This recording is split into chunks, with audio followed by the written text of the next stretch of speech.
Esporte em Debate. Nós estamos iniciando aqui na TV Assembleia, na Rádio Assembleia 96.9, o podcast Esporte em Debate da Copa do Mundo no Catar. E que legal, hein? Ontem a gente pôde acompanhar o Brasil enfrentando a Sérvia e foi uma estreia daquelas, hein? O Brasil venceu a Sérvia pelo placar de 2-0. 2 gols do Richarlison e o segundo gol é um espetáculo. Durante a Copa do Mundo, a TV Assembleia e a Rádio Assembleia vão realizar o podcast, que é esse espaço da gente discutir os jogos da seleção brasileira. Aqui ao lado do Gregório Dantas, titulado Esporte em Debate, tanto na TV Assembleia quanto na Rádio Assembleia. Tudo bem, Greg? Tudo bem, Julião. Um prazerzão estar aqui mais uma vez ao seu lado e ao lado dessa figura emblemática, né, rapaz? Aqui tem uma história, olha, durante a Copa do Mundo, após os jogos da seleção brasileira, no podcast Esporte em Debate da Copa, nós vamos receber alguns daqueles astros da história do futebol do Maranhão. Já está aqui o Raimundinho Lopes e aqui ao meu lado Juca Baleia. O Juca tem uma história reluzente no futebol. Tudo bem, Juca? Tudo bem, Juca. Tudo bem. Prazer imenso estar aqui. Quando se fala de futebol, também prazer de rever o craque Raimundinho, né? Como a gente estava falando. Tem história, o Raimundinho? Muita. Tem. História. São histórias boas. Ô, Juca, vamos falar de Copa do Mundo, vamos falar do Brasil, que estreou na Copa, venceu a Sérvia por 2-0. Eu começo te perguntando, gostou? Gostei. A gente estava até falando em off, que eu disse pra você que os meninos deram o recado. A confiança aumentou mais, principalmente no segundo tempo, quando o Tite fez algumas modificações que eu tenho certeza que algumas pessoas ficaram com a orelha em pé. Quando a gente pensou que ia diminuir o volume de jogo aumentou. E que gol do Richarlison. Rapaz, que golaço do Richarlison. Golaço para ninguém a esquecer. forma com que ele dominou aquela bola e fez aquele giro no corpo. Você foi um goleiro de alto nível. Tinha goleiro naquela bola? Tem não, eu vou te explicar rapidinho porque não tem. Porque é o momento quando, principalmente o Richard de costa, o goleiro está esperando que ele vai dar para trás que vem de frente e bater. E ele deu uma virada espetacular, o goleiro fica só olhando, não tem, vai só para complementar, mas sabe que não pega. Agora, Greg, o que destacar na parte técnica também, com o Juca Baleia, a gente conversando aqui, batendo um papo, do Brasil, foi tudo aquilo que a gente esperava, foi acima do que se esperava nessa primeira rodada da Copa do Mundo. O que você achou? Porque a gente teve algumas zebras que passearam. Teve, né, sim, Julinho. no Catar. Julinho, assim, a gente tem muita coisa a falar do jogo, né? Principalmente a respeito da escalação do técnico Tite, né? Que, na minha opinião, surpreendeu porque ele fugiu da sua característica, que a gente sabe que o Tite é um técnico que ele prima muito pelo equilíbrio e também prima muito pela qualidade defensiva, né? Historicamente o Tite sempre armou times muito bem montados defensivamente. É claro que defensivamente a seleção brasileira funcionou, isso aqui a gente não pode dizer ao contrário, mas também tem que deixar claro que ele botar uma seleção brasileira com 3 atacantes, como ele fez, um ponta esquerda, que o Vinícius Júnior fez essa função, ponta direito o Rafinha e o Richarlison centralizado, fazendo o Neymar jogar de 10, foi surpreendente, apesar dele já ter treinado assim a seleção brasileira e até jogado em alguns amistosos dessa forma. Então, positivamente me surpreendeu a seleção brasileira por ter se proposto a jogar dessa forma, né? E ofensivamente criou muitas oportunidades de gol, principalmente no segundo tempo. É claro que no primeiro tempo a gente pôde perceber, Julia, ainda muito nervosismo. O Juca Baleia tá aqui, sabe? Estreia de Copa sempre é difícil. Tensa, e, né? historicamente, o Brasil nunca estreou numa Copa arrebentando, ganhando, goleando. A Copa passada foi empate, né? Isso, então. O Brasil contra a Suíça. Não é assim que acontece. Então, é normal esse primeiro jogo ser tenso, ser nervoso. O Brasil, concordo com o Juca Baleia, no segundo tempo teve uma postura diferente. Claro que a gente percebeu uma alteração na postura tática do Brasil, tentando marcar mais a saída de bola da Sérvia no segundo tempo. Pressionou, inclusive, teve até um lance do Rafinha que quase ele marca o gol, que ele rouba a bola. É verdade, e bate. mas eu queria saber também, Greg, você e do Juca, porque é o seguinte, se falou que dentre os adversários que Inglaterra teve, que a Argentina teve, né, que a Alemanha teve, que este adversário do Brasil era o mais difícil. Mas Sim. o goleiro Alisson não fez uma defesa no jogo. Eu posso até dizer, até pela postura que a seleção e o próprio Tite armou a equipe. Você vê que o Casemiro foi uma das melhores partidas que eu vi o Casemiro jogar. Verdade. Ele tem uma no travessão, né? Mas ele jogou demais. controlou muito bem Fez mesmo. aquela proteção Fez. que antigamente eu vou lá atrás. E o Zé Carlos, quem estava falando do Zé Carlos aqui? Zé Carlos volante. Fazia e cobria a defesa todinha. Eu me lembrei dele quando eu vi o Casemiro fazer. Pô, você vê que o Paquetá saía um pouco, era o segundo volante, mas saía pouco, mas o Casemiro cobria. Isso quer dizer que nós podemos jogar com 3 atacantes, Júlio. Podemos. Podemos jogar tranquilo. Podemos e devemos, né? Porque eu acho que o time titular e o time formatado é aquele que ele botou ontem no início. Agora eu pergunto para vocês dois aqui, em algum momento eu acho que a gente vai precisar de uma marcação melhor, porque a gente observa que só o Casemiro, se a gente pega uma equipe mais técnica, mais qualificada, uma equipe que tem menos medo do Brasil, porque em algum momento eu vi a Sérvia ali não agredindo o Brasil. É verdade. Pela postura da seleção brasileira, mas tinha espaço para eles jogarem. Tinha Espaço. Ali entre a defesa e o meio-campo na armação, você observa que o número 10 dele estava flutuando muito. o Tadic. O Tadic, que é um jogador Joga no inteligente. futebol né? holandês. Pois jogador inteligente, Sim. mas ele faltou acreditar mais no futebol dele. Eu acho que em algum momento ele vai ter que dar uma balanceada nesse meio campo aí. Eu tô falando pros outros jogos, né? Sim, sim. De seleção brasileira, com o Fred. Até porque quando o Fred entrou, a estrutura do meio campo, ela modificou, né? Julian, sobre isso, interessante. É assim, ele surpreendeu positivamente, na minha opinião, em botar mais um atacante, fazendo o Neymar jogar de 10, né? Mas ao mesmo tempo ele bota o Paquetá para jogar de segundo volante, como o Juca falou, né? E aí, claro, dá um afrouxamento nesse processo de defesa. Claro que o Casemiro jogou espetacular, concordo com o Juca, foi uma das melhores atuações. Eu até me atrevo a dizer que foi o segundo melhor em campo, só perdeu pro Richarlison, porque não tem como comparar, né? O Richarlison foi o grande destaque da partida, né? Mas assim, eu acredito que esse jogo contra a Sérvia, na teoria e até na prática mesmo, seria o jogo mais difícil do Brasil dentro dessa primeira fase da Copa. Você concorda, Ju? Concordo. Porque a Sérvia, inclusive, classificou-se em primeiro dentro do seu grupo Jogou pra repescagem nas eliminatórias. Portugal que jogou a repescagem, exatamente. Então é uma equipe forte, uma equipe que tem jogadores nos campeonatos mais importantes do mundo, da Europa.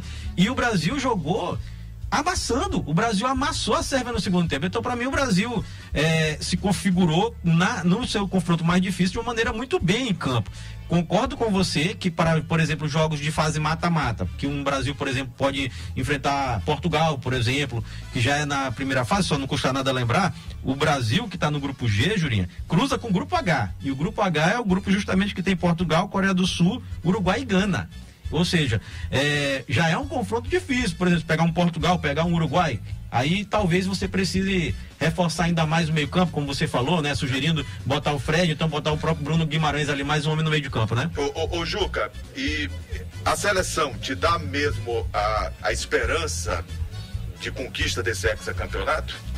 Me deu ontem. Depois que você não tinha antes do jogo? Não tinha antes do jogo. Sinceramente, não tinha antes do jogo. Mas ontem, eu senti pela garotada. A gente sente que não sentiram aquela coisa de nervosismo no início. Estreia, você já jogou, é claro, grandes decisões, grandes momentos da tua vida, com estádio lotado, de 88 mil pessoas ali.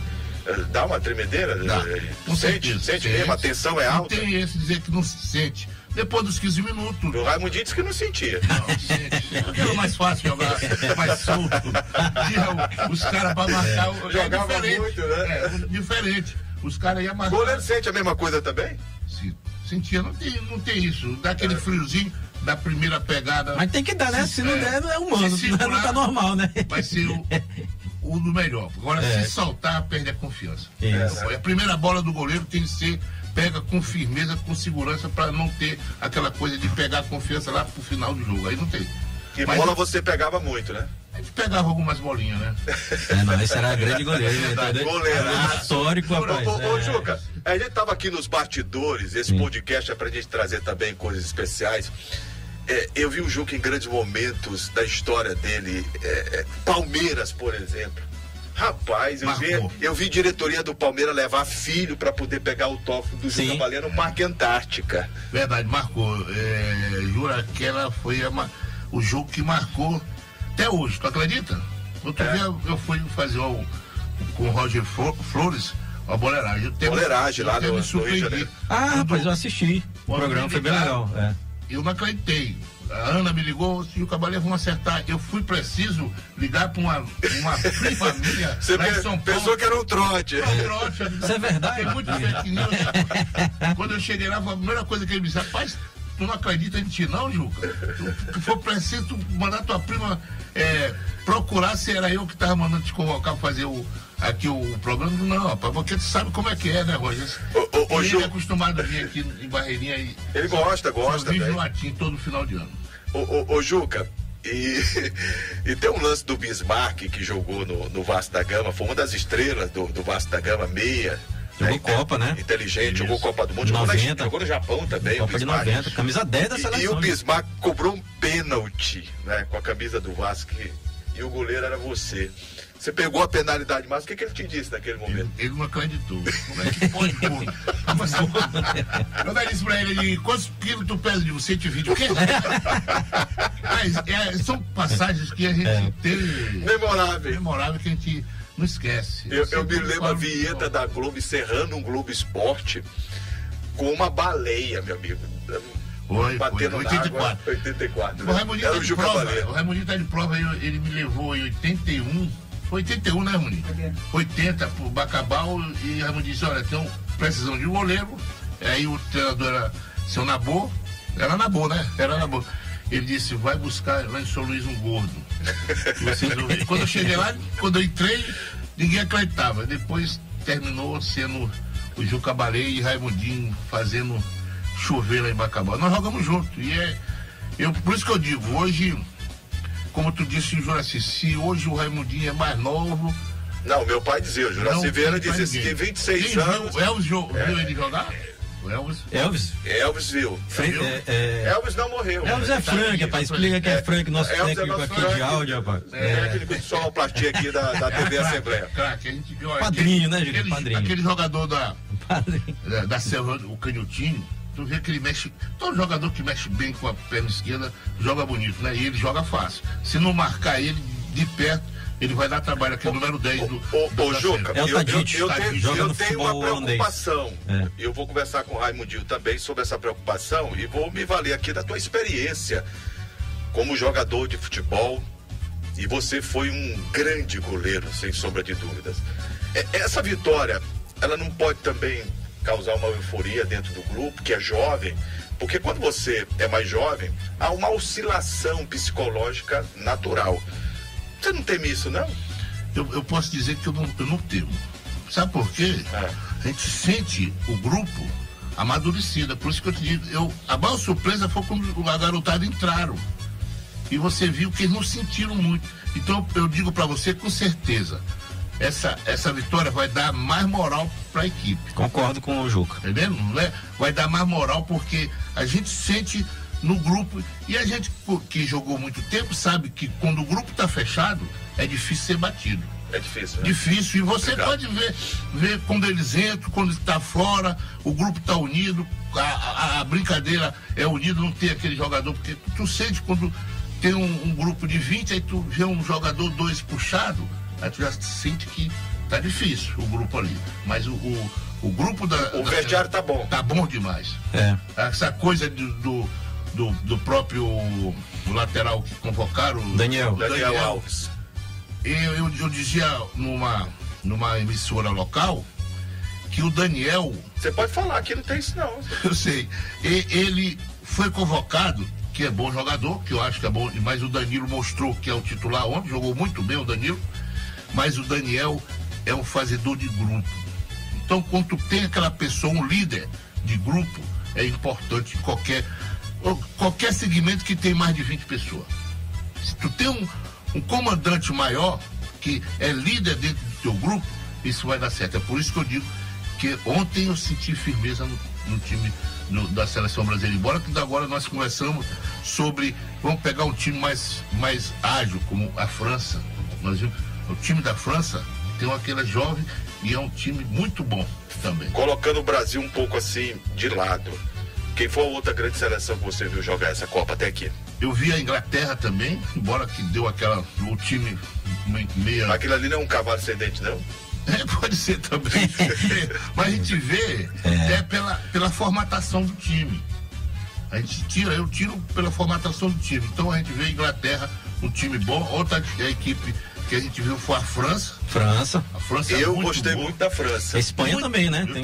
E a Espanha. E olha que a França, 8 jogadores que disputariam a Copa do Mundo. Isso, tá fora. Foram contados. E o Mbappé mostra que vai fazer a diferença na equipe da França. É diferenciado, né, gente? E na Espanha, você vê, o treinador pegou a gorizada. Luiz Henrique pegou a gorizada e botou aquela confiança, né, Jura? Porque se você passar confiança, eu te contei uma história da agora, né, em off, se tu passar confiança pra ti, se eu disser, Jura, tu é o meu, pronto.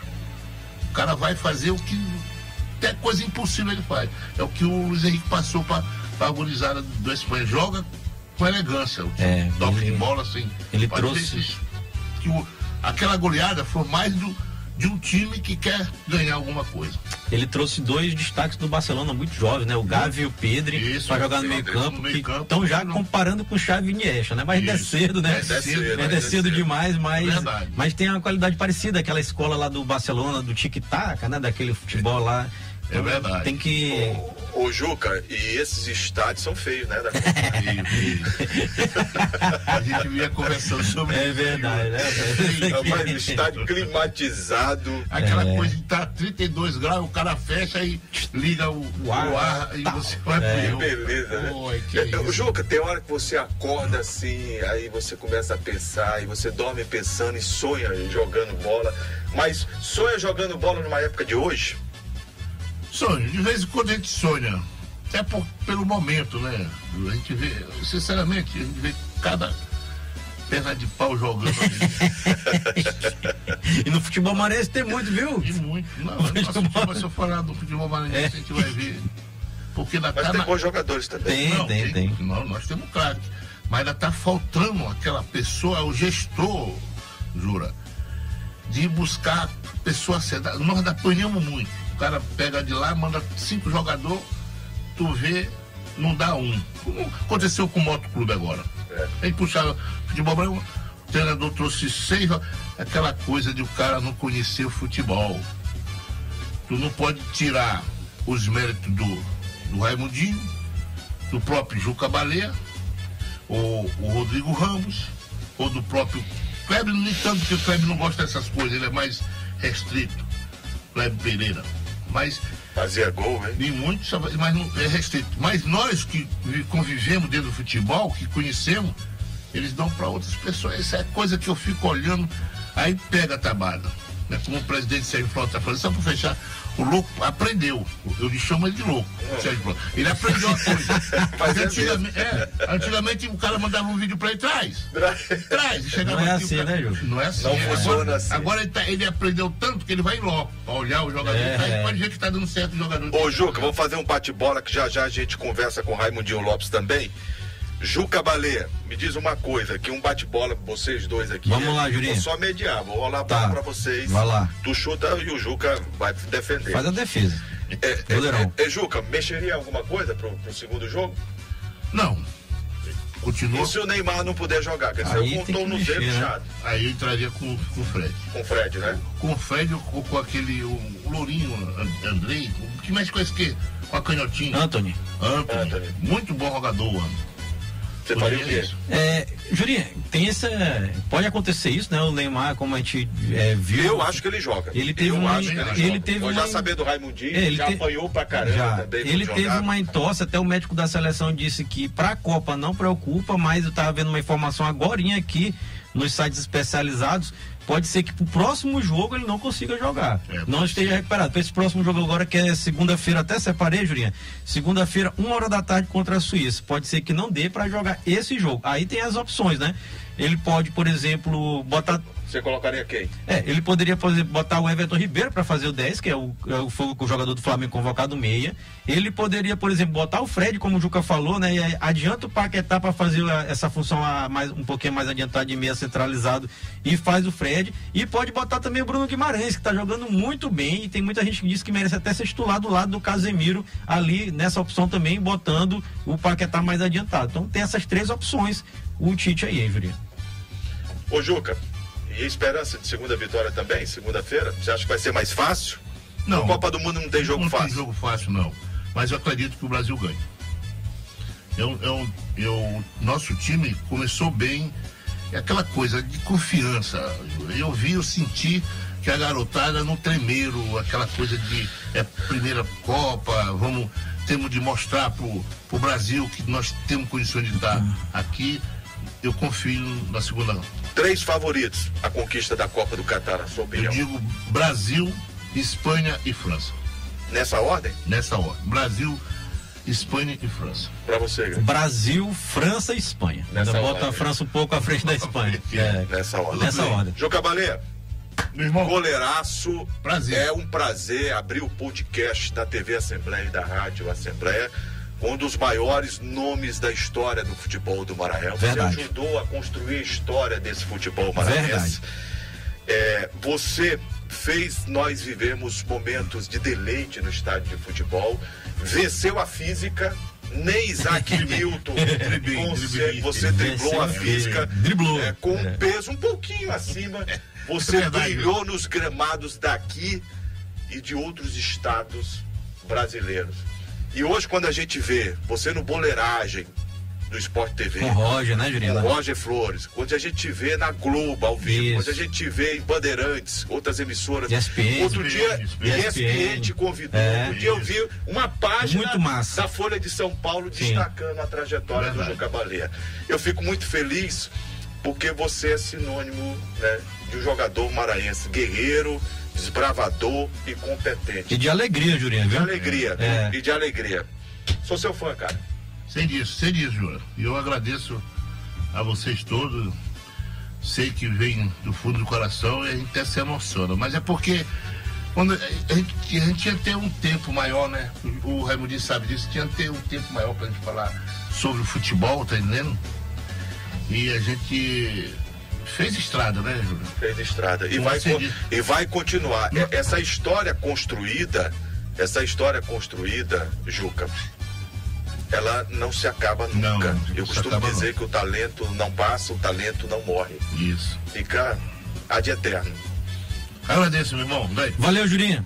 Valeu, Jurinha. Valeu, Juca Baleia. Tamo junto aqui. Um grande abraço. Vamos chamar o Raimundinho, né, Jurinha? Você vai passar a bola agora pro Raimundinho Muchacho. Tem muita história do Muchacho. Muchacho. Muchacho tem muita Chama ele aí, rapaz. Senta aqui do lado. Muita história. Muita história. Valeu, Juca. Valeu, Juca. Greg, passa aí rapidinho pra gente. Olha, Jurinha, vamos passar aqui algumas informações enquanto o Raimundinho toma assento aqui, né? Nesse momento, Jurinha, tá tendo um grande clássico, rapaz. País de Gales e Irã. Olha, a Copa do Mundo tem alguns jogos também mequetrefe, viu? 20 minutos do segundo tempo, 0-0.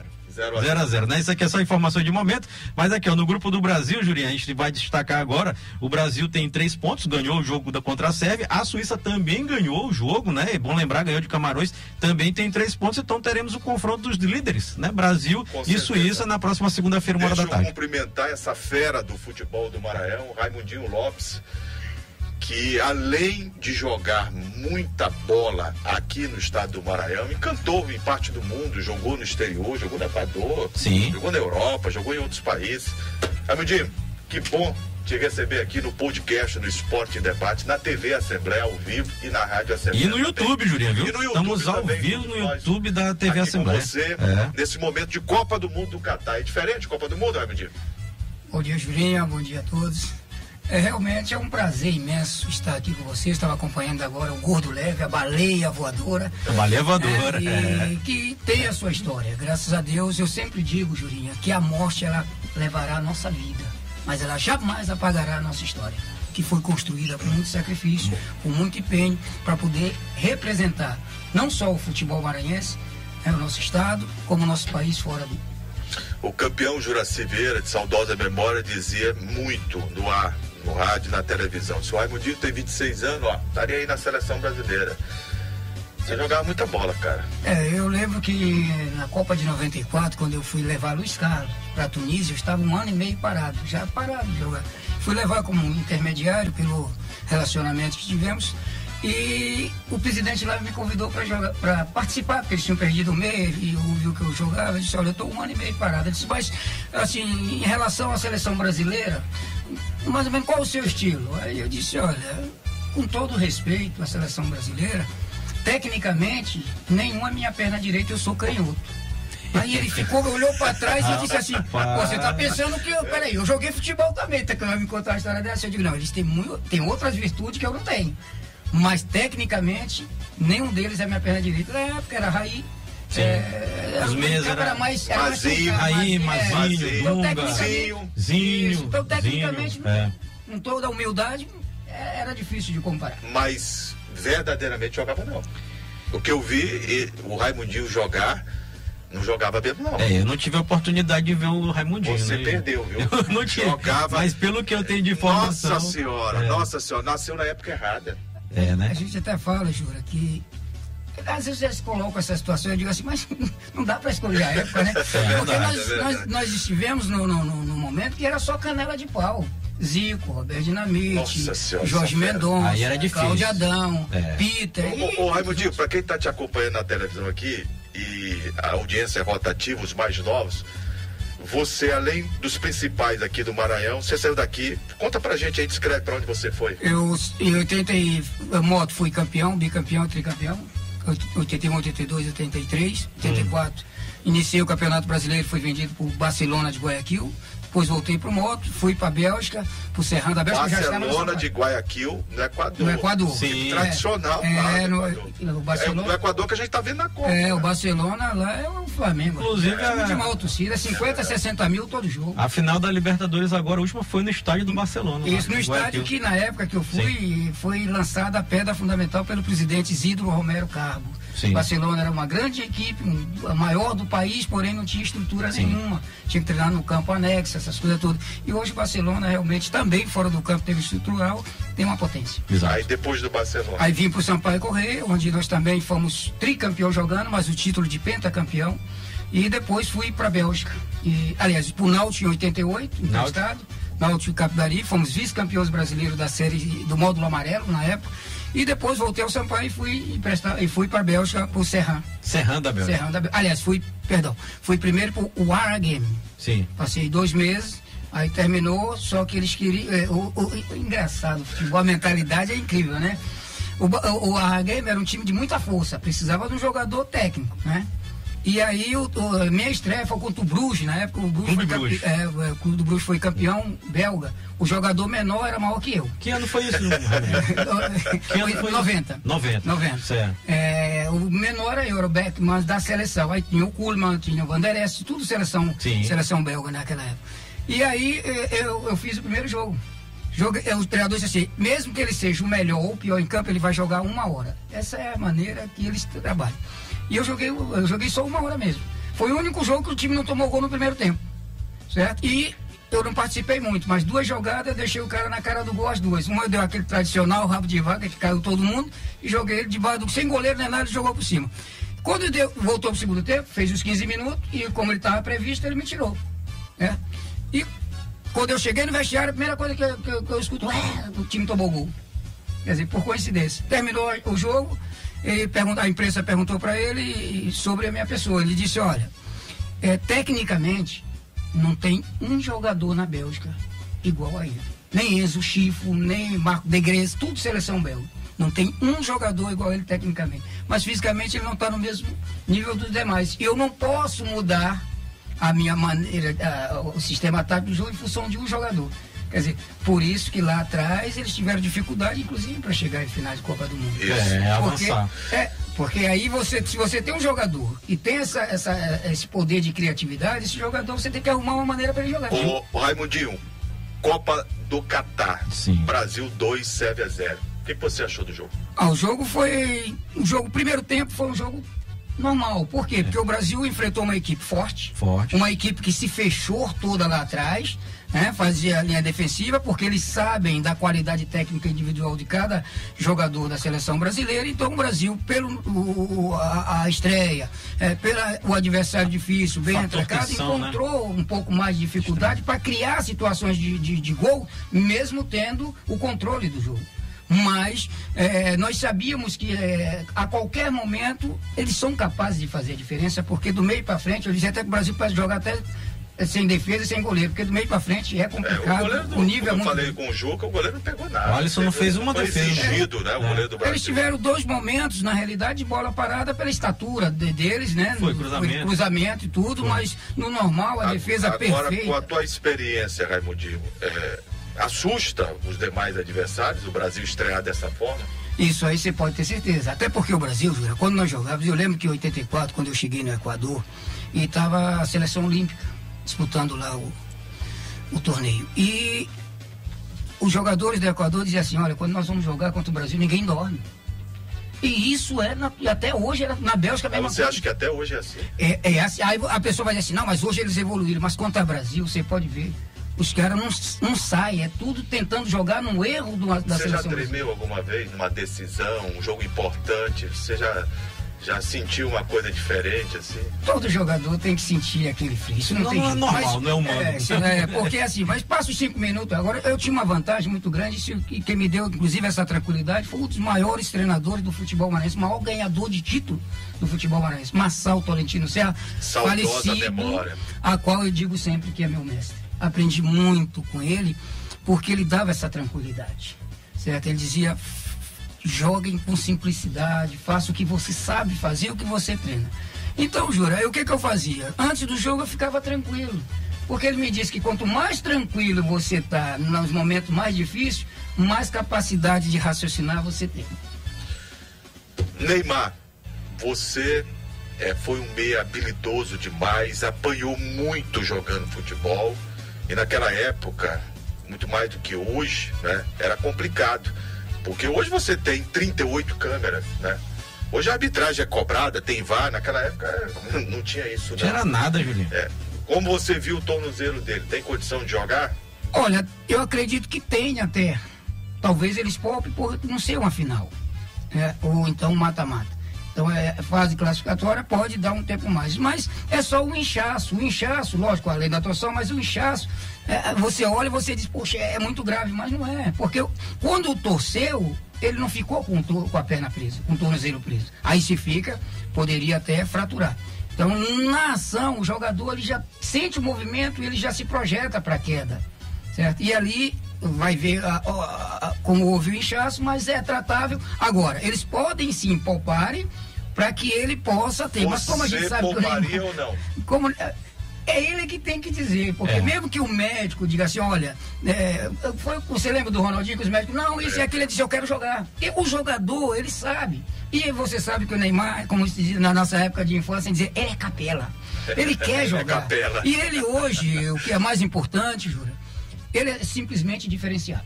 Os maiores jogadores que eu já vi em termos de movimento, com a bola, de mudança de direção, pega bem na bola com as duas pernas, tem uma capacidade de raciocínio muito rápido. Agora, eu não sei se você vai concordar comigo. A gente passa por um novo momento na seleção brasileira que o Neymar era protagonista único. Sim. Hoje, o Neymar tem outros jogadores de um naipe muito elevado que tiram um pouco da Neymar dependência da seleção brasileira. E é isso que é muito importante. É isso que a seleção ganhou. Por quê? Porque hoje ela não depende só de um jogador. Hoje a seleção brasileira, só fazer uma pequena comparação, logicamente, que a lá de 70 era maior, você tinha Tostão, Gerson, Rivelino, Pelé, Jairzinho, Garrincha. Para marcar um jogador desse, tu tem que ter 2, 3. Então vai sobrar espaço para alguém. Então hoje o Brasil, do meio para frente, ele tem jogadores extraordinários e que estão adaptados ao futebol europeu. E hoje, o que é mais importante também, Júlio, além das câmeras, além de o jogador ser mais protegido, porque antigamente a gente ia pro campo, tinha jogador... Eu tenho aqui um cortezinho, não sei se dá para você ver. Isso foi falecido o Rosclino, um jogo amistoso. E o Rosquilha era bem calmo. O falecido Rosquilha era um jogo amistoso lá em Santinês, na inauguração do estádio. Amistoso, Julinho. E ele me cortou, porque não sabe aqueles anelzinhos da latinha de refrigerante, de cerveja? Ele entrou com aquela coisa e me cortou aqui. Quer dizer, você vê que naquela época era difícil. Lá no Equador, o zagueiro enfiou uma agulha na parte traseira do centroavante, nada. Quer dizer, então era mais difícil. Hoje, com todas essas câmeras vendo, onde o atleta está mais protegido, tem uma coisa que é diferenciada para quem sabe jogar. Aumentou o favoritismo do Brasil depois dessa vitória e da forma com que jogou diante da Sérvia? Eu só vou completar lá, que é o campo, né? Hoje o campo... É, perfeito. Para quem eu fui jogar na Vila Belmiro e no Pacaembu, é brincadeira, horrível. Cheio de buracos. Hoje ali fizeram um campo para cego jogar. Porque ali você consegue jogar até sem ver. Porque não tem um buraco, é tapete, é coisa de cinema. E às vezes eu ainda fico olhando quando o jogador ainda tem que demorar muito para dominar a bola, quando você já pode fazer ela ir de primeira e já seguir e ter a sequência de jogada. Então, o Brasil, na realidade, ele não aumentou o favoritismo. O Brasil, em toda a Copa que ele entra, ele é favorito. Agora, há momentos que dentro do jogo ele acaba se perdendo, que esse ano, essa seleção agora a gente vê jovem, mas com uma maturidade muito grande. Por quê? Porque são jogadores que estão adaptados a jogar contra esses jogadores que estão jogando tempo na Europa, né? Muito tempo na Europa, casa cheia. Então, o nervosismo é normal dos 5, 10 primeiros minutos. Depois passa. Depois passa. E depois eles encontram dificuldade em função do adversário ter se fechado. Mas quando eles veio para o segundo tempo, já descarregou. E o Tite deve ter dado aquela... Hoje o Brasil precisa mais de o quê? De um administrador do que um treinador, na realidade. E o Tite é muito bom nisso. Certo? Ele é muito bom nisso, dá essa liberdade. E os jogadores que eu quero. Gestor de pessoas. Isso, e os jogadores respeitam. Embora Daniel Alves disse uma vez que nem ele consegue entender o que o Tite fala certas horas. Porque cabeça de jogador, ele não é computador e é diferente, você sabe disso. Certo? O jogador, ele gosta das coisas mais simples. Mas às vezes o técnico vai lá, fala, aí tem um cara como o Raimundinho, chama o grupo, jogador. Vamos fazer o nosso jogo aqui. Esquece isso, lá dentro do campo nós sempre fizemos isso. E hoje tem o que o Juca falou ainda agora há pouco. Ele levou o Daniel Alves, sabendo que Daniel Alves não seria titular. Mas ele levou o Daniel Alves, que ele seria mais um ou um jogador que todos os demais respeitam e que consegue fazer esse grupo. Para você fechado. Acertou nesse critério, desculpa. Até porque teria outros jogadores em condições físicas no momento bem melhor, até porque Daniel não participou muito e depois estava no futebol meio. Mas como é um jogador que se cuida, como é um jogador que tem a confiança do treinador, e para jogar uma Copa do Mundo, você não vai jogar todo um campeonato, não são 38 partidas como é o Campeonato Brasileiro, você vai jogar 6, no máximo 7, então eu acho que em determinado momento ele vai até utilizá-lo, para poder... Vamos fazer um exercício de imaginação aqui, com vocês dois. Bora lá, Jurinho. No podcast Esporte e Debate na TV Assembleia ao vivo e também na Rádio Assembleia. E no YouTube. Sempre lembrando no YouTube também sempre lembrando que após os jogos da seleção brasileira, nós vamos ter um podcast aqui para a gente conversar 8 da manhã sobre o jogo da seleção e prospectar, novos jogos da seleção brasileira. Raimundinho, vamos imaginar, por uma questão de ser poupado, ou realmente, espero que não, que ele não tenha condições de se recuperar para enfrentar o próximo adversário na segunda-feira, Suíça, 13h. Você colocaria quem na seleção brasileira para o jogo contra a Suíça? Olha, já que ele veio com uma equipe ofensiva, que é o que ele acredita, e que deu certo, simplesmente tiraria ele e colocaria o Everton Ribeiro. Por quê? Porque é um meia de criação. Quando você coloca mais se tu colocar o Fred, tu vai ter que dar essa função de criatividade ao Paquetá, que não é um jogador que tem esse passe refinado. E aí você muda, Ele jogou como segundo volante, você adianta. Você vai adiantar. Até já fez isso, mas era uma mudança. Mas para te fazer isso, tu teria que tirar o atacante, de referência aí, como é que tu vai tirar o Richards, ou tirar ou o Vinícius ou o Rafinha para soltar o Neymar para fazer o losango com o Neymar solto. Como ele não vai estar jogando, essa função também não dá para o Everton Ribeiro fazer. Por quê? Porque ele não sabe jogar de costa. Ele é um jogador que ele é meio armador, que ele tem a criação. Ele tem o movimento perfeito, que inclusive na substituição, só aí que eu achei que o Tite poderia, quando o Neymar saiu, ter colocado justamente o Everton Ribeiro, porque ele já estava ganhando, ele jogou muito atacante. E ele poderia já preparar a seleção para uma possibilidade. Claro, e aí você bota muito atacante, e aí você acaba perdendo um pouco no setor de meio de campo. Quando o Fred entrou, ele equilibrou, mas você vê que o Brasil já estava com o jogo dominado, e aí o Casemiro, que fez um primeiro tempo taticamente perfeito, ficou mais, mas no segundo tempo, inclusive, ele meteu a bola na trave. Por quê? Porque ele tinha já o Fred, ele podia sair. Já dá pra sair. Ô Muchacho, o pessoal tá mandando mensagem aqui ao vivo e tá dizendo aqui, quem mais ganhou jogando um contra o outro, Juca Baleu ou o Raimundinho Lopes? Eu consegui fazer o gol dele, foi 87 ou 88? Ele tá pelo Maranhão e eu pelo Sampaio, né? Foi quanto? 1-0, gol meu de pênalti. Fomos campeões em cima. Mas naquela época se marcava muito pênalti pro Sampaio, né? Não, nada disso, que era pênalti mesmo. Que isso, Juliano? Não, aí não. Aí não. Era pênalti mesmo. Naquela época, você sabe que o José Roberto White, comentarista da Globo, disse, olha, lá no Maranhão, quando ele foi recebido no aeroporto, deram uma camisa pra ele sair igual a do que tu torce lá no Rio de Janeiro, Fluminense. Você sabe dessa história. Ele deu um pênalti aqui no Sampaio, num super clássico aqui, Sampaio e Moto, que até hoje foi pênalti. Discute, né? Foi pênalti. Mas é aquilo que a gente fala, né? Esse houve. Esse houve, né? O cara fala que Sampaio é time de massa, mas assim, o Juca, inclusive, ele só ficou chateado. Se você falar time de massa, o Juca tinha muita massa naquela época. O Juca, ele era 120 quilos. Eu levei, ele contou a história aqui de Bacabal. E eu tinha saído do Ajax em 80, tinha sido emprestado pelo Moço, joguei no Ajax, foi o único ano que eles disputaram, e logo em seguida a gente foi pra Bacabal, no bar, que era tava tentando, o Beck tinha saído, era o bar. Aí era Jailson, o goleiro que tinha no Moto, que foi primeiro.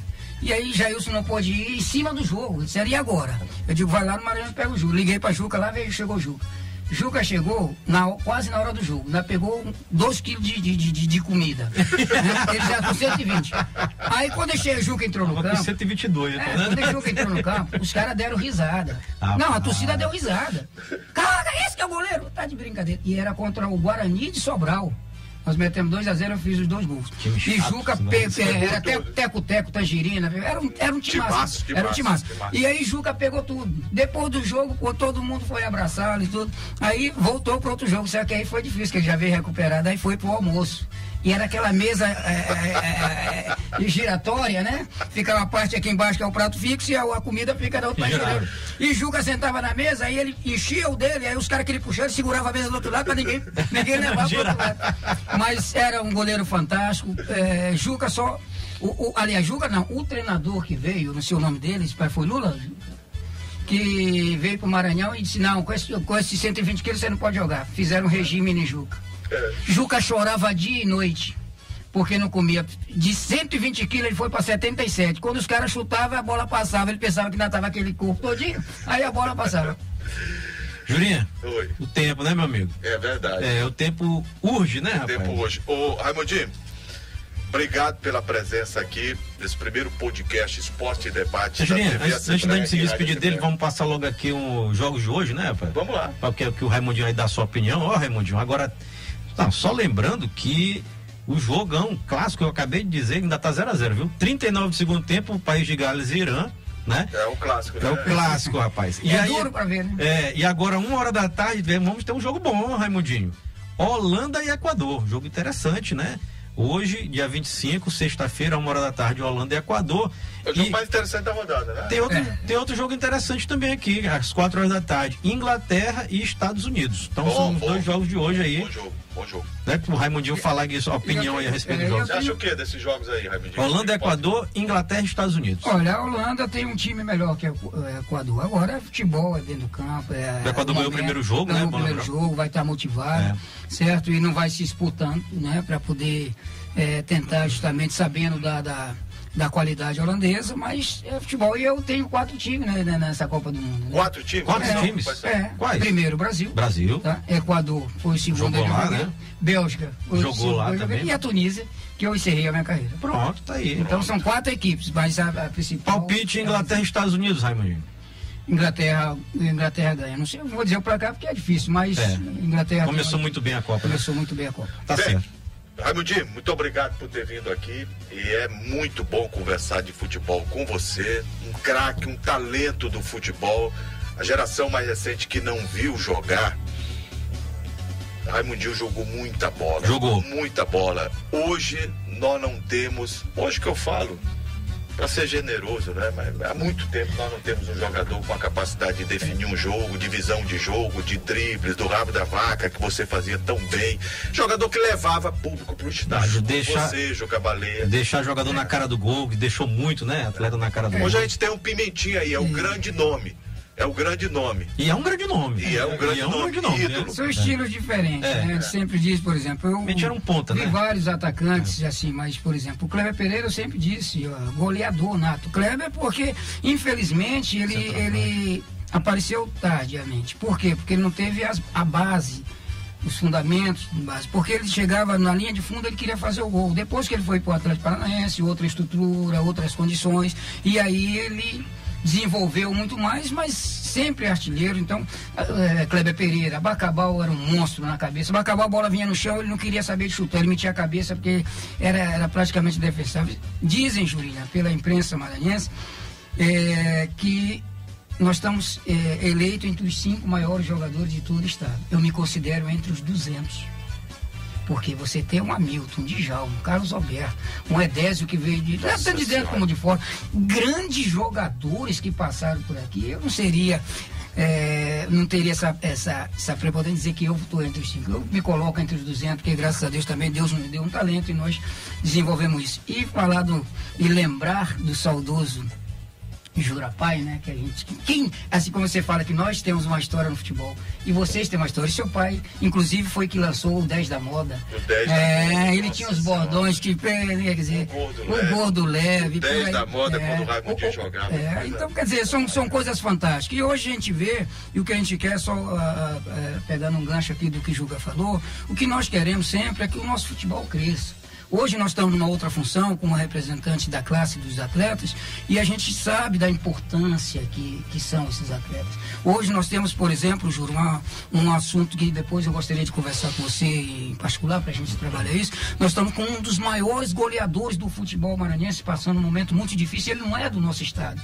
E nós já nos movimentamos, já conseguimos ajudá-lo e vamos ajudar muito mais. Porque hoje nós estamos também nessa função, não só para representar os jogadores atuais que estão jogando, porque eles têm o seu direito de arena, suas condições, e esse sindicato dos atletas, mas hoje, graças a Deus, totalmente legalizado, trabalhando, fazendo, e vamos também nos preocupar com nossos velhinhos. Com certeza. Gente, nós chegamos ao final do podcast, o primeiro, né? Primeiro nessa série de Copa do Mundo da TV Assembleia e da Rádio Assembleia. E aqui eu gostaria de agradecer a ideia por parte da nossa diretora, Glaucione Pedroso, realizar esse podcast para que você possa ter entretenimento, conversas, histórias do futebol contadas por 2 dos grandes nomes da história do futebol maranhense, Juca Baleia e o Raimundinho Lopes. E a cada programa, uma nova entrevista, uma nova parceria, debates, discussões, convidados. Eu e o Gregório Dantas, que já apresentamos aqui o Esporte em Debate na TV Assembleia. Lembrando obrigado à direção. Multimídia, né, Guilherme? Multimídia. Que é um homem do esporte. TV e YouTube, né? É um homem do esporte, gosta do esporte, também ajudou a construir essa ideia para que a gente pudesse estar aqui fazendo um podcast no Esporte Debate. Então, toda a direção da TV Assembleia, o Edu Gix, a Glaucione Pedroso, o Fábio Cabral, que é o nosso coordenador de jornalismo, muito obrigado por essa oportunidade de estar com vocês, falando de Copa do Mundo. Eu estive na Copa do Mundo de 2014, fui o único maranhense a narrar a Copa do Mundo ao vivo, em loco, pela Rede Nacional de Rádio, e Copa do Mundo é muito diferente. É diferente mesmo. Muito diferente. Copa do Mundo é tão bom que o dinheiro que eu levei para pagar diárias, eu não gastei nada, cara. Lá é formidável. Não, é fantástico. Eu estava numa mesa com o Mário Sérgio Porto de Paiva, de saudosa memória, com o João Guilherme, com o Luiz Penido, e os caras falando passar férias no final de ano. Onde é que tu vai passar? E eu não ia dizer para ele que eu ia para Piripiri, no Piauí, né? Vai para Nova York, vai para França. Eu digo, não, eu acho que eu vou para Nova York, minha mulher. Ela não quer ir para Nova York. Tem que tirar uma, né?